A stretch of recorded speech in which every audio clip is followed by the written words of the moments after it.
just by way of quick introduction of who I am and what I do, I work at Google Cloud as a AI field solutions architect. This means that I work with our customers, helping them build AI MVPs in their environment and take them to production. So I wanted to share what I learned in the last 15 months or so of building AI agents. It's a fair amount of content, so it's going to be a little bit fast-paced. And I decided to structure this conversation in the following way. So we're going to look at it through 3 different lenses. First, we're going to think like a product manager and kind of high-level business, and then think about it like an architect and then like an engineer. So hopefully this will make some sense in the end. So starting with thinking like a product manager. And product thinking is really what lies at the intersection of UX, tech, and business. And before we start any development, there are some critical questions that we need to ask ourselves. These are the kind of questions that product managers will grapple with. Like, are we solving the right problem? I've seen so many cases where we have a solution, which is AI, in search of a problem to apply it to, right? When in reality, we need to think top down, what is the problem that we're trying to solve? Have we defined it very clearly? What's success going to look like? How are we going to measure it? Then have we thought deeply about the end-to-end user experience, how that's going to look like? Have we talked to our users to understand how we should materialize that? And then have we clearly defined the scope of what the agent can, and just as importantly, cannot do? Now, to give you a framework to think through these, I'm going to talk a little bit about critical user journeys, which is how we use it at Google. Quick definition, so a critical user journey is a combination of a critical goal, which is what the user wants to achieve, and a journey of tasks to get there. As an example, as a small business owner, I want to connect with my customers. These are the tasks that I need to do. Now, notice how the goal is very user-centric, right? It is framed as something that the user wants to do, not something that you as the product owner thinks would be a nice feature to have for that user. Now, how might we add AI into that picture? Here's an example from incident management or site reliability engineering. As an SRE, I want to triage the alert. I want to respond to an incident. These are my goals. And then I have tasks that help me accomplish those goals. It is sometimes useful to also group these CUJs into stages, each stage having a clear, tangible milestone at the end of it. And then kind of tying it all together is a high-level business outcome that I'm trying to achieve. Right now, when you lay it all out this way, then you can start zooming in on the level of tasks and specific steps in those tasks and think about how AI can fit in. What is an opportunity for AI to enhance the way I do it, maybe replace what I do with something that the AI can do for me? Essentially, a way to add value on a specific task. And as you go through that exercise, it's going to become a lot clearer to you how it can reimagine that user experience. And it's all remains tied to specific user goals, specific stages, and specific business outcomes.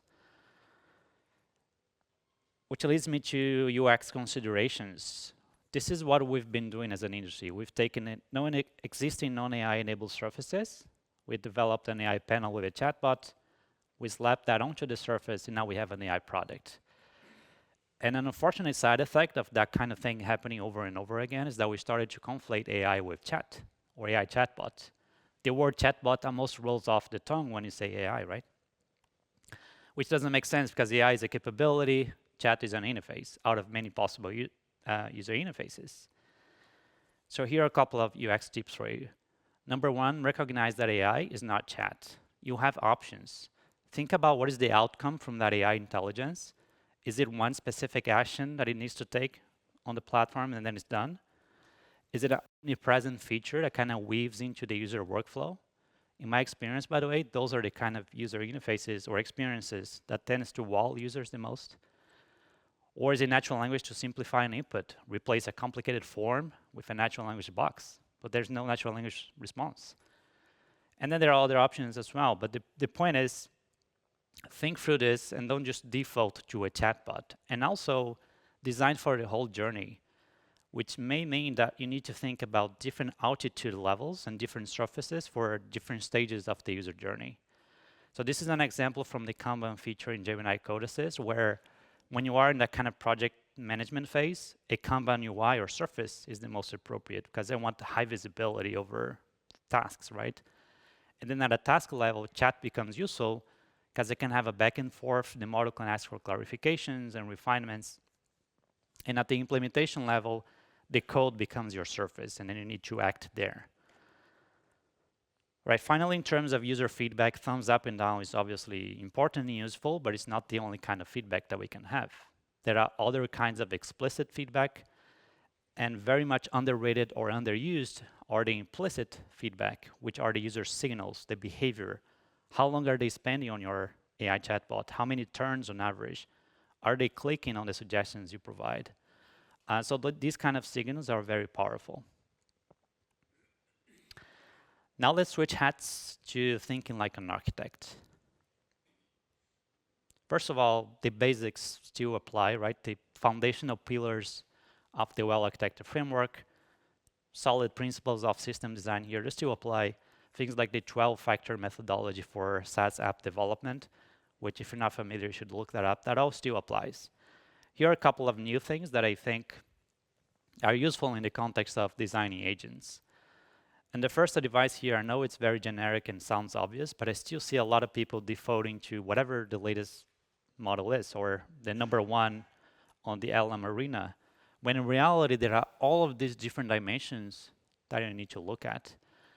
There is reasoning requirements. There is this recent paper from Apple that's been making the rounds on the internet that if you take a low complexity task and give it to a reasoning model, it can actually perform worse sometimes than a standard model with no reasoning capabilities. And then there's latency and cost and other considerations that I need to look at as well. Plan your agentic cognitive architecture very carefully. Don't try and go for like a complicated multi-agent architecture if it's not necessary. And if you do have a lot of tools, that's really when you need to be thinking about multi-agent architectures. I'm going to explain this with an example and a little bit of math as well. So imagine you have a single agent with a bunch of tools to pick from. If you visualize that as a kind of a flow chart, what you end up having is a lot of decision points in that flow chart. Should I use this tool or not? Should I use this tool or not? Should I use this other tool or not? And if you lay it out for a specific tool trajectory for a given user query, you can start to visualize these failure modes of not picking the right tool or executing the tools in the wrong order or passing the wrong input, etc. And these may all be very low error rate problems, right? It happens maybe 0.5% of the time, 1% of the time. And you may look at this and think, okay, my agent is doing fine 98% of the time maybe. But if you calculate the probability of error propagation here and error compounding, the success rate of this example is 95%, which may still be good, but it's probably lower than what you thought it was. And this can very quickly degrade with the number of tools and or if those numbers are higher. And LangChain did a study on this. They found that performance indeed degrades, and especially if the tools are on different knowledge domains and kind of touching on different areas. So my advice here is look for ways to add determinism in your decision workflow. In other words, move it to code if it's possible to, right? Sometimes the LLM needs to do it, but sometimes you can do it in code. I've seen people do fully deterministic decision making at the agent level. And the alternative is if you have a lot of tools and just a lot of things for the LLM to grapple with, consider multi-agent architectures. And to leave this section with a timeless design principle, the KISS principle, that you're hopefully familiar with. It stands for Keep It Simple, Stupid. It's really important to start simple and iterate. I've seen cases where people want to have, this over-elaborate multi-agent architecture with like a supervisor, a critique, a reflector, a revisor, and whatnot. When in reality, for that use case, a single agent with a well-crafted prompt, some exemplars, will do just as well, if not better. All right, now let's talk a little bit about engineering tactics for building AI agents. And I want to open it with this statement here from Pydantic documentation, which I really like, which is, from a software engineer's point of view, you can think of LLMs as the worst database you've ever heard of, but worse. Really, LLMs are finicky black boxes that are non-deterministic.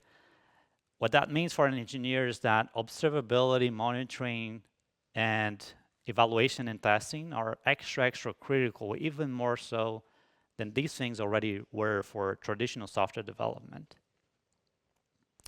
So test and evaluate often. You probably have heard this in every AI conference in the last year or so, because I think that's the one big principle that everyone is converging to, because it really makes sense. We are working with a black box, we need to evaluate it. This is how I see kind of testing or evaluating, I think is the proper term, evolving in the world of AI agent development. And this is in addition to like traditional software testing in the way they are done. So when unit testing an agent would be testing a single tool use or an intent recognition, especially if you're doing dispatches to like different agents. Basically, the atomical decision points is the thing you need to measure. Then you're gonna get an error rate, like the flow that I showed earlier, and tell you how is the agent making atomic decisions, and then you can optimize for those specific points. Integration testing and then is then about looking at the full tool trajectory and agent trajectory. Is it doing it in the right order with the right set of tools? And then end-to-end testing is when you bring in user journey simulation with potentially LLMs as users, LLM as judge, and maybe human-in-the-loop testing. And then there are other types of testing like safety, load testing, and smoke testing that are basically the same as they are with software development. This perspective here I stole from Hamel Hussein, whose blog I really recommend. I really agree with this here. He's basically saying that the scale from 1 to 5 as an evaluation rubric or metric is not actually very useful. For one thing, nobody knows the difference between a 3 and a 4, or at least they don't agree on it. Different LLMs don't agree on it. They don't really know the nuances of the 3 and a 4, even if you provide a rubric. What is probably better is to just have a binary scale of pass and fail, right? And then you're gonna have a pass rate or a fail rate at the end of your evaluations. So numeric scale from 1 to 5 just becomes a way to hide uncertainty in those middle numbers. So try and go for a binary approach. And finally, you might be using LLM as judge a little too early. It's very important to get real user signals in the beginning, ideally from SMEs and data domain experts, to give you the metrics you should even optimize for. Because for example, if you start off with an LLM as judge and some generic metric like hallucination rate, it may give you the illusion of progress, but you're not really picking up on things that matter to your users you may not even know about. Maybe your users don't like that the answers are not concise because this is part of a workflow where they're really busy and want to read the whole text. So to know these specific metrics that matters to your users, you need to obviously get data from them first, or your domain expert, the people that are going to be using the product. Now, when you do have that, then LLM as judge becomes obviously very useful as a way to automate your evaluation. But at that point, you also want to measure the alignment between the judgment, the LLM judgment, and a human judgment. And you want to aim for at least 90% alignment. Because otherwise, you're not going to trust it. You're very quickly going to regress into not doing LLM evals and just doing vibe checks. And lastly, meta prompting is still underrated. LLMs are really good at developing prompts for themselves, so just ask them to clarify what is ambiguous about a task. What it is about this tool description that you think in maybe in an edge case scenario not going to be clear to you about how to use it. So give the model a way to give you feedback as well about the instructions and the tool descriptions. And with that, I thank you so much. Would really appreciate it if you can rate the talk. And I apologize if it was a little bit fast moving, but trying to compress 15 maps in 15 minutes was the best I could do. Thank you.